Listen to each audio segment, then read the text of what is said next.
اس سے پہلے سورہ رحمان کی مختلف آیتوں کا خلاصہ بیان کیا گیا۔ جو آیت چل رہی تھی اس میں ذکر یہ ہوا تھا فیہما فاکہۃ ونخل ورمان۔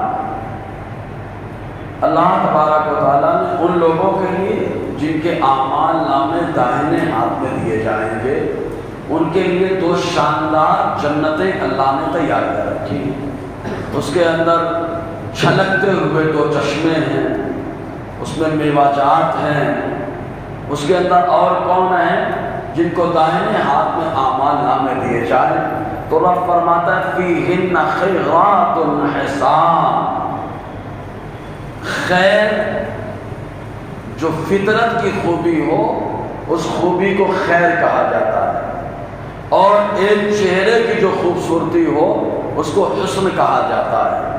تو اللہ تعالیٰ فرماتا ہے جن کے اعمال نامے دائنے ہاتھ میں دیے جائے فیہن، ان باغات میں ان کے لیے ہیں کون؟ خیرات، وہ بیویاں جو فطرت میں اچھی ہیں۔ سبحان اللہ، فطرت کی اچھی بیویاں، حسان چہرے کی بھی خوبصورت بیویاں۔ چنانچہ حدیث پاک میں آیا دائنے ہاتھ میں جن کو اعمال دنیا میں دیے جائے ان کے نکاح میں جو عورتیں آئیں گی جنت کے اندر وہ خود کہیں گی وہاں پر اس انداز میں نحن الخیرات الحسان لأزواج الکرام، کہ ہم لوگ سیرت اور صورت فطرت کے اعتبار سے اچھی ہیں اور اللہ نے ہم کو ہمارے خوبصورت شوہروں کے لیے بنایا۔ یہ وہاں پر وہ قصیدہ پڑھیں گے تو خوبصورت ایسی بیویاں ہوں گی۔ اور ویسے حدیث پاک میں آیا آدمی کے تقوی کے بعد، تقوی اختیار کرنے کے بعد اس کے لیے سب سے بہترین بھلائی یہ ہے کہ اس کو اچھی بیوی مل جائے۔ اچھی بیوی ملنا تقوی کے بعد سب سے الگ مقام اور نصیبہ ہے آدمی کا۔ یہی وجہ ہے کہ اس آیت کریمہ کی تفسیر اللہم ربنا آتنا فی الدنیا حسنہ وفی الآخرۃ حسنہ وقنا عذاب النار، حضرت علی کرم اللہ وجہ الکریم یہ کرتے ہیں اللہم ربنا آتنا فی الدنیا حسنہ، اے اللہ ہمیں دنیا میں حسنہ یعنی اچھی بیوی عطا فرما، وفی الآخرۃ حسنہ اور آخرت میں بھی حسنہ یعنی اچھی بیوی عطا فرما، وقنا عذاب النار اور آگ کے عذاب سے بچا یعنی بیوی کی شرارت سے بچا۔ اور اللہ تعالیٰ نے ایسی دعا قبول فرمائی کہ دنیا میں نکاح فاطمہ الزہرا سے کرا دیا، اور آقا نے خود فرمایا اے علی یہ میری بیٹی فاطمہ تمہاری دنیا اور آخرت کی بیوی ہے۔ سبحان اللہ۔ تو اچھی بیوی یہ تقوی کے بعد سب سے اہم ترین چیز ہے۔ یہی وجہ کہ حضور صلی اللہ علیہ وسلم نے فرمایا آدمی کے اختیار میں بھائی بہن ہونا آدمی کے اختیار میں نہیں۔ بھائی کس کا بھائی ہو رہا ہے یا کس کا باپ ہو رہا ہے آدمی کے اختیار میں نہیں ہے، کیونکہ اللہ تبارک و تعالیٰ جسے چاہتا ہے اس کا بھائی بنا دیتا ہے، ورنہ انسان بڑا چاوٹ ہوتا ہے کسی کا بھی بھائی بن جاتا ہے، بولتا میں اس کا بھائی جو اعلیٰ نمبر کا اس کا بھائی، موقع دیکھتا جیسے بولتا اس علاقے میں ان کا بول بالا میں ان کا بھائی۔ تو یہ آدمی کے اختیار میں نہیں، لیکن بیوی کا اختیار کرنا کہ آدمی کے اختیار میں ہے۔ اسی لیے حضور صلی اللہ علیہ وسلم نے جو فرمایا تنکح المرأة لأربع لمالها ولجمالها ولحسبها ولدینها، حضور نے فرمایا جو عورت سے شادی کی جاتی ہے تو چار باتوں کو دیکھا جاتا ہے۔ اچھا ان چار باتوں میں تین باتیں عورت کے اختیار میں ہے ہی نہیں، تین باتیں عورت کے اختیار میں ہے ہی نہیں۔ پہلی بات اس کے مال کو دیکھا جاتا ہے، کون غریب پیدا ہونا چاہتا ہے؟ بھائی آج کے دور میں ہر کوئی امیر ہونا چاہتا ہے الا ماشاء اللہ۔ وہ اور ہیں جنہیں اللہ تعالیٰ نے ابراہیم بن ادہم بنایا ہے، سبحان اللہ، کہ اللہ کے لیے بادشاہت کو چھوڑ دیا۔ وہ اور ہیں جنہیں اللہ تعالیٰ نے تاریخ سلطنت مخدوم اشرف جہانگیر زندانی بنایا، جنہوں نے اللہ کے لیے چھوڑ دیا۔ ورنہ آج کے دور میں ہر کوئی مالدار ہونا چاہتا ہے، ہر کوئی مالدار ہونا چاہتا ہے۔ تو مال میں عورت کا اختیار نہیں ہے، لیکن ہمارے یہاں دیکھا کیا جاتا ہے وہی مال جس میں عورت کا اختیار نہیں ہے۔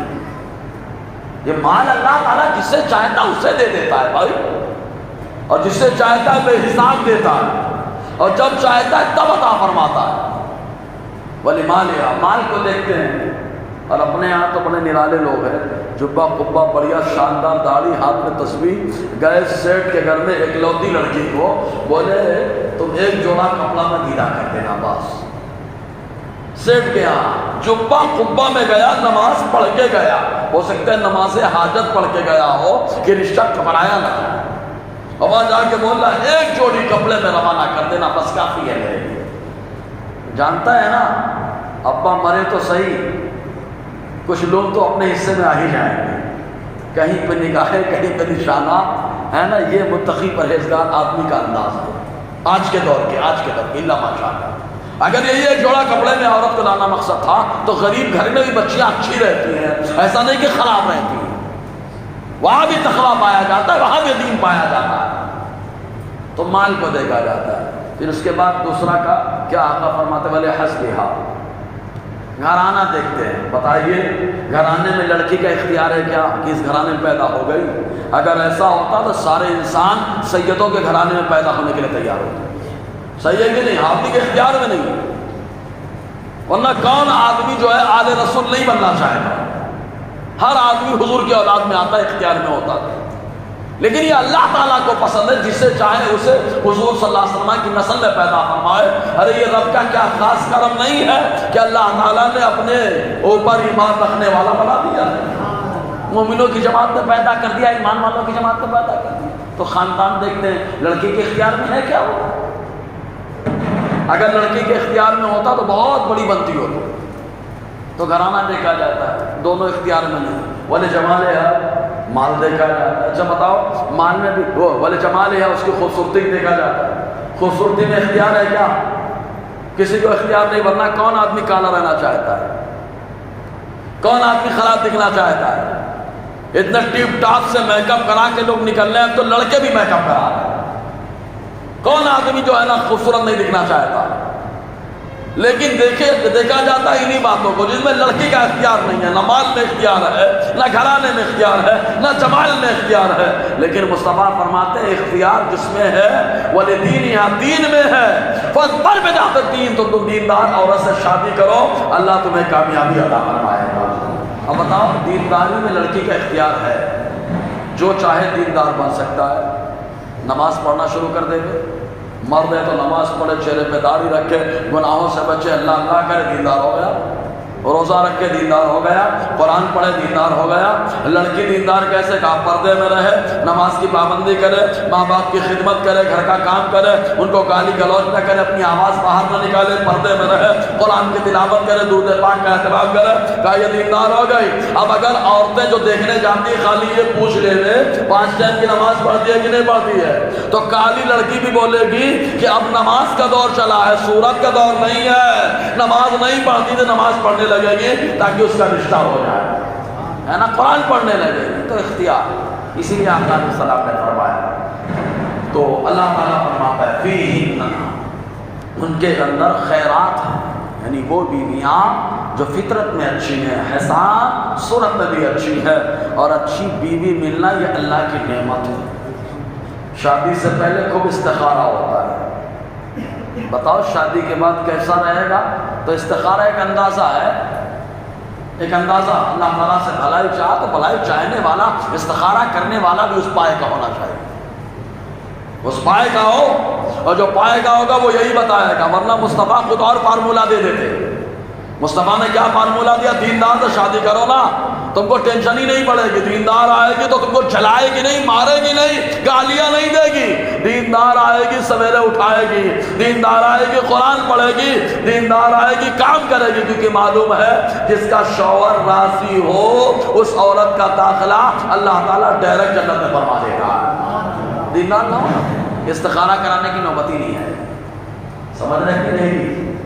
جی اب وہ ایسی کیسی ہے ہوگی؟ تو یہ اچھی بیوی ملنا اللہ کی طرف سے ایک عظیم نعمت ہے۔ جب رب کی نعمت ہے، اے شادی شدہ جنات و انسان سنو، فَبِأَيِّ آلَاءِ رَبِّكُمَا تُكَذِّبَانِ، تو تم اپنے رب کی کون سی نعمت کو جھٹلاؤ؟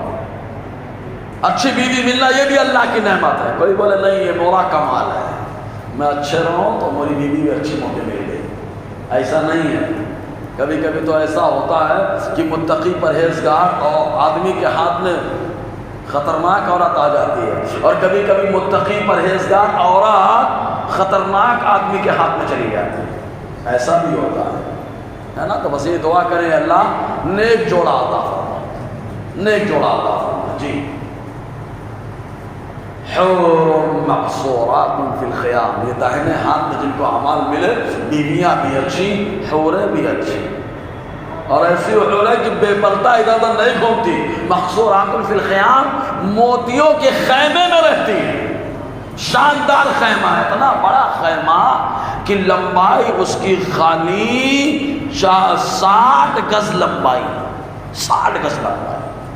کمرہ ہوتا ہے نا میاں بیوی کا اسپیشل، وہ 60 گز لمبا اور موتیوں کا ہوگا، بڑا خوبصورت. ظاہر سی بات ہے ایک تو جنت ہے، پھر جنت میں ایسا شاندار کمرہ کون نکلنا چاہے گا؟ سبحان اللہ.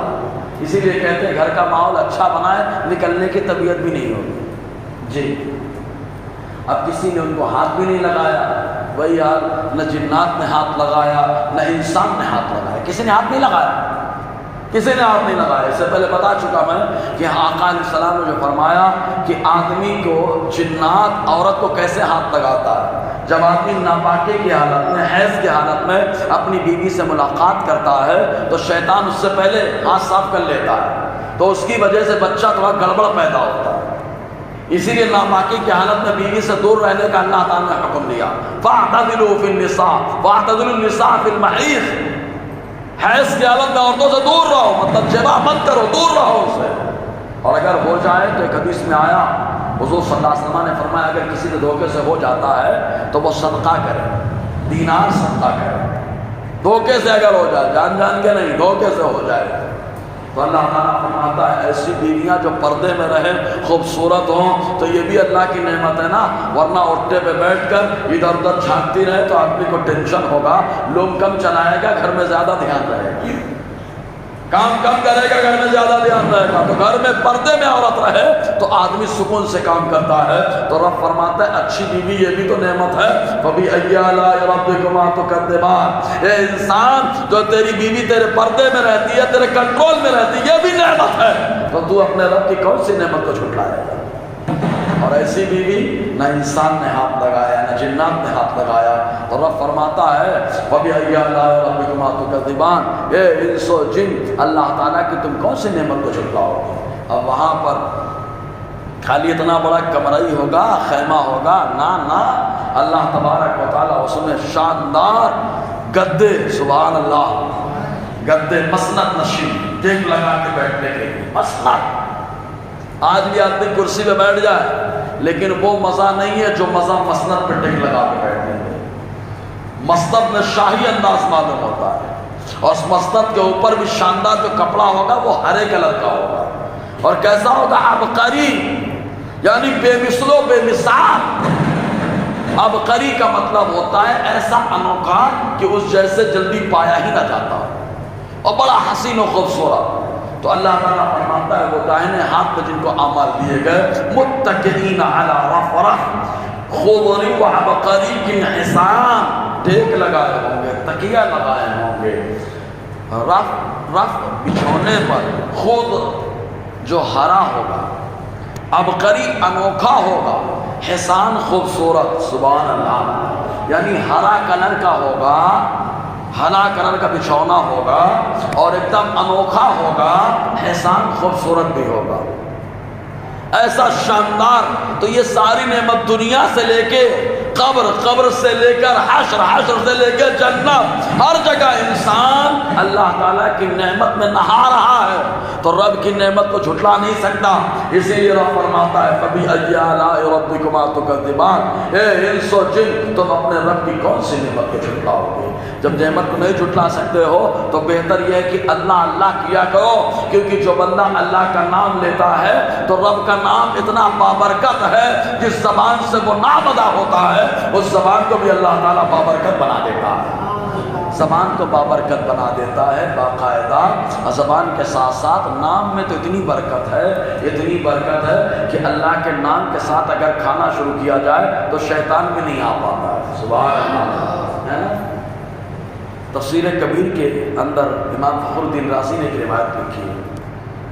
جب ملک شام پر حضرت خالد بن ولید اور حضرت ابو عبیدہ رضی اللہ تعالی عنہ یہی دونوں گورنر رہے. حضرت خالد بن ولید کو حضرت عمر نے بنایا, حضرت ابو بکر نے بنایا. حضرت خالد بن ولید کو معزول کر کے ابو عبیدہ کو حضرت عمر نے بنا دیا تھا. حالانکہ اس معزولی پہ لوگ ہنگامہ کرتے ہیں. آپ پڑھیں گے تو معلوم ہوگا کہ معزول کیوں کیا تھا. خالی اس لیے کہ لوگوں نے حضرت خالد بن ولید کی خالی سختی کو دیکھا تھا تو وہ سمجھنے لگے کہ اسلام بڑا سخت ہے. تو حضرت عمر نے کہا اب اس سکے کا ایک رخ دیکھا ہے, اب گورنر ابو عبیدہ بنیں گے, اس کے بعد سکے کا دوسرا رخ دیکھ لینا. جیسے ہی حضرت ابو عبیدہ بنے تو انہوں نے مہربانی کا دریا بہا دیا. یعنی سختی دکھائی گئی, نرمی بھی دکھائی گئی, لیکن پہلے سختی ہے, اس کے بعد نرمی ہے اور بہت ساری حکمت ہے. تو حضرت خالد بن ولید رضی اللہ تعالیٰ کے پاس ایک یہودی آیا اور آنے کے بعد بولتا ہے کہ تمہارا دین سچا ہے. حضرت خالد بن ولید نے کہا الحمدللہ, ہمارا دین بھی سچا ہے, ہمارے نبی سچے, ہمارا خدا سچا, ہماری کتاب قرآن سچی. کہا اگر سچے ہو تو یہ پیالہ ہے, اس پیالے میں زہر ہے, پی کے بتاؤ. اب آج کے دور میں اللہ والوں کو ہی اجازت ہے, یہ مباہلہ اس کو کہا جاتا ہے. کہا پی کے بتاؤ. حضرت خالد بن ولید نے کہا لیا, بسم اللہ پڑھا, پی گئے.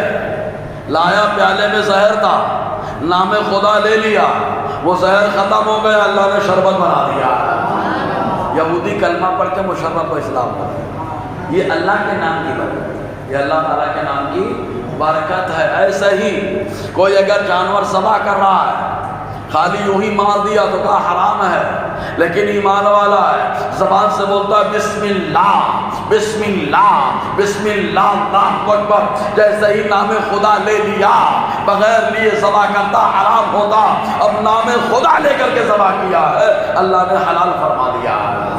یہ ہے نام خدا کی برکت, نام خدا کی برکت. اب دیکھیں برکت وضو میں بھی ہم کو ایک برکت ملتی ہے. کہا کیسے ملتی ہے؟ کہا خالی اگر حدیث پاک میں آیا کوئی آدمی وضو کرتا ہے, چہرے پہ پانی مارتا ہے, دھوتا ہے تو چہرے کے گناہ جڑ جاتے ہیں, ہاتھ دھوتا ہے تو ہاتھ کے گناہ جڑ جاتے ہیں, مسا کرتا ہے تو سر کے گناہ, پاؤں دھوتا ہے تو پاؤں کے گناہ. لیکن آگے حدیث میں کیا آیا؟ حضور نے فرمایا جو بسم اللہ پڑھ لے تو اللہ تعالیٰ اس کے پورے بدن سے گناہوں کو پاک اور صاف کر دے گا. تو یہ کیا ہے؟ نام خدا کی برکت. یہ نام خدا کی برکت ہے. تو اللہ تعالیٰ کا نام بڑا بابرکت ہے, بڑا بابرکت ہے. یہی نہیں, قرآن میں اللہ تبارک و تعالیٰ نے حضرت موسیٰ علیہ السلام اور حضرت ہارون علیہ السلام دونوں سے کیا فرمایا تھا معلوم؟ فرمایا وَقُولَا لَهُ قَوْلًا لَيِّنًا, اے موسیٰ اے ہارون, جانا فرعون کے پاس تو اس سے نرم گفتگو کرنا. یہ نرم گفتگو کی مطلب خدائی کا دعویٰ کیا تھا نا, اس کے ساتھ تو سختی ہونی چاہیے تھی, لیکن اللہ تعالیٰ نرم گفتگو کرنے کا کیوں حکم دیا؟ تو امام فخر الدین رازی نے تفسیر کبیر کے مقدمے میں ایک روایت لکھی. وہ روایت یہ ہے کہ فرعون نے جب خدائی کا دعویٰ نہیں کیا تھا تو اپنے دروازے پر اللہ کا نام لکھوا رکھا تھا. سبحان اللہ. تو اللہ تبارک و تعالیٰ نے فرمایا نرم گفتگو کرنا, کیونکہ جب اس نے پہلے نام لکھوایا ہے تو کہیں نہ کہیں اس کے دل میں میری عظمت بیٹھی ہے. جب نرم گفتگو کرو گے تو ہم اس کے سدھرنے کا موقع بھی دے سکتے ہیں. تو اللہ تعالیٰ کے نام کی برکت سے اس کے اوپر نرمی کا حکم آیا. سبحان اللہ. یہ ہے نام خدا کی برکت, نام خدا کی برکت. یہی نہیں, اگر آدمی گھر سے نکلتا ہے تو شیطان کھڑا رہتا ہے اس کو تکلیف دینے کے لیے, شیطان کھڑا رہتا ہے اس کو تکلیف دینے کے لیے, پریشان کرنے کے لیے, خوب پریشان کرنے کے لیے. لیکن خالی وہ اتنا پڑھ لے بسم اللہ توکلت علی اللہ لا حول ولا قوت الا باللہ، خالی بسم اللہ نام خدا، اتنا بڑا اب صحیح راستہ نکلا۔ حضور فرماتے جو شیطان اس کو تکلیف دینے کے لیے کھڑا تھا اب وہ راستہ بدل دیتا ہے، کیونکہ یہ اللہ کا نام لے کے گھر سے نکلنا۔ سمجھ رہے کہ نہیں آپ؟ تو اللہ تعالیٰ کے نام میں اتنی برکت ہے، اتنی برکت ہے، اتنی برکت ہے کہ شیطان بھی دور بھاگ جاتا ہے۔ خود بخاری شریف کی حدیث پاک میں بھی آیا، حضرت ابو ہریرہ رضی اللہ تعالی عنہ کو حضور صلی اللہ علیہ وسلم نے کچھ مال آیا تھا، اس مال کے اوپر مقرر کر دیا، عامل بنا کے، نگراں بنا کے۔ بخاری شریف کے حدیث حضرت ابو ہریرہ رضی اللہ تعالی نگرانی کر رہے ہیں، نگرانی کر رہے ہیں۔ کون بنایا؟ مصطفیٰ نے نگراں بنایا۔ نگرانی کرتے رہے کرتے رہے کرتے رہے، رات میں ایک آدمی آیا چوری کرنے لگا، دھر دھر دھر دھر چوری کرنا۔ اب دیکھو چوری کرنا کام کس کا ہوتا ہے؟ سمجھنا میرے، نگرانی کرنا یہ انسان کا کام ہوتا ہے، چوری کرنا کس کا کام؟ چوری کرنے لگا۔ حضرت ابو ہریرہ دھر دھر پوچھا، پکڑ لیا۔ جیسے ہی پکڑا تو کہتا ہے میں بڑا پریشان آدمی ہوں، میرے چھوٹے چھوٹے بچے ہیں، یہ ہے وہ ہے، سب بولنے لگا اور کہا کہ چھوڑ دو، بڑا کرم ہوگا یہ۔ اب مومن تو بہرحال مہربان ہوتا ہے، بڑا مہربان ہوتا ہے۔ حضرت ابو ہریرہ چھوڑ دیا۔ رات کے اندھیرے میں ہوا، سویرے حضور کی بارگاہ میں آقا نے فرمایا ابو ہریرہ تمہارے چور کا کیا حال ہے، تمہارے قیدی کا کیا ہے؟ اور سرکار بڑا پریشان تھا، بولا اب نہیں آؤں گا۔ حضور نے فرمایا پھر آئے گا۔ سبحان اللہ۔ حضور نے فرمایا پھر آئے گا۔ دیکھو پہلے تو رات میں جو ہو چکا تھا بتایا اس کا حال کیا ہے، مصطفیٰ نے بتایا جو گزر چکا ہے، جو ہو چکا ہے، اور جو آگے فرمایا پھر آئے گا۔ آقا نے فرما دیا، ذہن کیا دیا، جو ہو چکا ہے، جو ہوگا حضور جانتے ہیں، ہے نا؟ فرمایا آئے گا آئے گا۔ ابو ہریرہ چلے گئے، پھر آیا، چوری کرنے لگا رات کے سناٹے، پھر پکڑ لیا ابو ہریرہ، پھر رونے گانے لگا۔ مومن ہے نا حضرت ابو ہریرہ، رعایت کرتے جاتے، چھوڑ دیا۔ جیسے ہی چھوڑا پھر حضور نے فرمایا کیا حال ہے؟ کہا بہت پریشان تھا سرکار، چھوڑ دیا۔ کہا پھر آئے گا۔ تیسرے دن ابو ہریرہ نے کہا اب تو چھوڑوں گا ہی نہیں اس کو، پکڑ رکھوں گا۔ آیا تیسری رات میں پکڑ لیا، چھوڑا نہیں، تو کہنے لگا آپ مجھے چھوڑ دو تو ایک ایسی چیز سکھا دیتا ہوں، اگر کسی سامان پہ پڑھ لو تو نہ اس پہ کوئی انسان ہاتھ صاف کرے گا اور نہ کوئی شیطان ہاتھ صاف کرے گا۔ کہا کیا؟ کہ آیت الکرسی۔ سبحان اللہ۔ آیت الکرسی۔ ابو ہریرہ چھوڑ دیا، چلا گیا، بھاگ گیا، حضور کے پاس گئے۔ آقا نے فرمایا کیا بات ہے؟ کہا ایسا ایسا بول کر کے گیا، سکھا کر کے گیا۔ ابو ہریرہ سے حضور نے فرمایا جانتے ہو کون آ رہا تھا؟ کہا کون تھا؟ کہا شیطان تھا، اور جو بتا کے گیا آیت الکرسی وہ سچ بول کر کے گیا۔ آیت الکرسی میں کیا ہے؟ کہا اللہ لا الہ الا هو الحی القیوم، اللہ کا نام ہے، ارے جس پر اللہ کا نام لے لیا جائے اللہ تعالیٰ اس کو چوروں سے محفوظ فرما دیتا۔ اب ایک چیز اور معلوم کیا ہوا؟ چوری کرنا شیطان کا کام ہے، وہ چکری کرنا شیطان کا کام ہے، دھوکہ دینا شیطان کا کام ہے، اور دھوکہ نہ دینا، حفاظت کرنا یہ صحابہ کا کام ہے، اور صحابہ کرام کی سنت پہ عمل کرنے والا جنت میں ٹھکانہ بنانے والا ہے۔ تو اب چور اچکے بھائی لوگ سوچیں، ان لوگوں سے اگر وہ لوگ سن رہے ہیں، ان کے کانوں تک میری آواز پہنچ رہی ہو تو ایک گزارش ہے، بھائی میرے آپ جہاں چوری کر رہے ہو اس گھر کے حالات کو تو دیکھو۔ ارے معلوم نہیں بچی کی شادی کے لیے بیچارے نے پیسہ رکھا،